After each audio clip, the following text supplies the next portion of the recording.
পেয়েছি, আমার কোনো যোগ্যতা ছিল না আর কোনো ক্ষমতা ছিল না। কারণ ছোটবেলা থেকে আমি সুন্দরভাবে মানুষ হয়েছি। আর তারপরে যে যে কষ্টের যে জীবন, মানে আমার বিয়ের পর থেকেই সেই জীবন আমার শুরু হয়েছিল। তা আমি বিয়ের পরে যখন এসেছি একের পর এক কষ্ট, তা সেই কষ্টগুলো সমস্ত কিছু পার করার পরে এমন একটা পর্যায়ে এলাম যে আমার স্বামী এমন একটা অসুস্থ হলো, ওই আমি সমস্ত জায়গায় গেছি, মানে কোনো জায়গা আমার বাদ নেই। মানে লাখ লাখ টাকা খরচও হয়ে গেছে। হয়তো ঈশ্বরের কাছে আমি অত খরচ করতে পারিনি, সেই জগতে আমি খরচ করে এসেছি, তা কিছুই হয়নি। তারপরে আমি যখন গিয়েছিলাম, আমি অন্য একটা মন্ডলীতে গিয়েছিলাম, তা সেখানে গিয়েছিলাম, কিন্তু আমার মধ্যে একটা সন্দেহ ছিল। কারণ ঈশ্বর বলে সন্দেহ থাকলে কাজ করবে না। কারণ আমি এখন জানতে পারছি যে আমার মনে তো সন্দেহ ছিল। আমি ভাবতাম যে আমি গিয়েছি ঠিক আছে ঈশ্বরের কাছে, খালি আমার মনে হতো যে এই প্রার্থনা আর গান করলে কি একটা মানুষের রোগ সেরে যায়, মানে এটাই আমার মধ্যে হতো। তা তাই সত্যি তাই আমার মধ্যে সেই সন্দেহের জন্য আমার মধ্যে ঈশ্বর কাজ করতে পারে। তা তারপরে 20 সালে আমার স্বামী মারা যায়। তা সেই 20 সাল থেকে 11টা মাস আমার কঠিন মাস গেছে। মানে আমার বাড়িতে মনে হয় একটা বিস্কুট কেউ গেলে দিতে পারতো না, এরকম একটা ব্যাপার।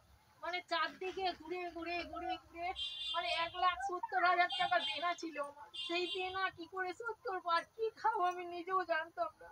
আমি ভেবেছিলাম মনে হয় আমি আর কোনোদিন বাইরে বেরোতে পারবো না, আমি এই ঘরেতেই পড়ে থাকতে হবে, এখান থেকেই শেষ হয়ে যাবে আমার জীবন। কিন্তু কোনো একটা ভাবে ঈশ্বর আমার ধৈর্য দেখেছিল, কারণ আমি হা হা করে চারদিকে কেঁদে কেঁদে বেড়াই উনি, আর কাউকে বলিনি আমার এই অবস্থা। আমি আমার ঘরের বিছনার মধ্যে দেওয়ালে ভিজিয়েছি আর পড়েছিলাম। আর সেই জায়গা থেকে ঈশ্বর আমাকে ছাড়েনি, কারণ ঈশ্বরকে আমি বলেছিলাম আমি যখন যার জন্য গেছি তখন সে যখন চলে গেল আমি আর তোমার কাছে যাব না, আমি যেটুখানি শিখেছি ঘরেই করব।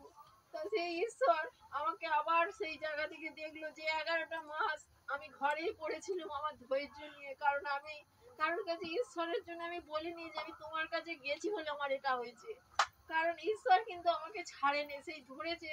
সেই 11 মাস পরে ঠিক আমাকে সেই সুন্দর একটা মণ্ডলী দিল, আর একটা সুন্দর পালকের সঙ্গে আমায় যোগাযোগ করে দিল।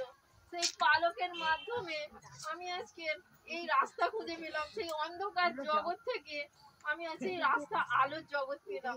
কারণ সেই রাস্তা আমি আজও খুঁজে পেতাম না। কারণ এই পাস্টার বাবু আমায় বলেছিল যখন প্রথম আমি পার্লারে প্রার্থনায় গিয়েছিলাম, যে বলেছিল যে তোমাকে আজকের মানুষ ফেলে দিচ্ছে।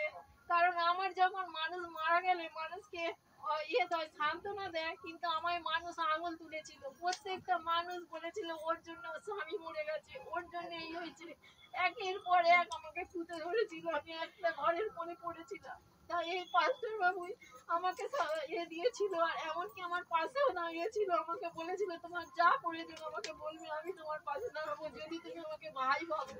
তাই সত্যি তাই উনি আমার পাশে দাঁড়িয়েছে, আমায় সেই সময় আশা দিয়েছে, আমাকে সেই সময় সাহস জুগিয়ে দিয়েছে। তাই তোমায় ধন্যবাদ প্রভু, তোমাকে এরকম সুন্দর পালক দিয়েছো, তাই তোমায় ধন্যবাদ প্রভু।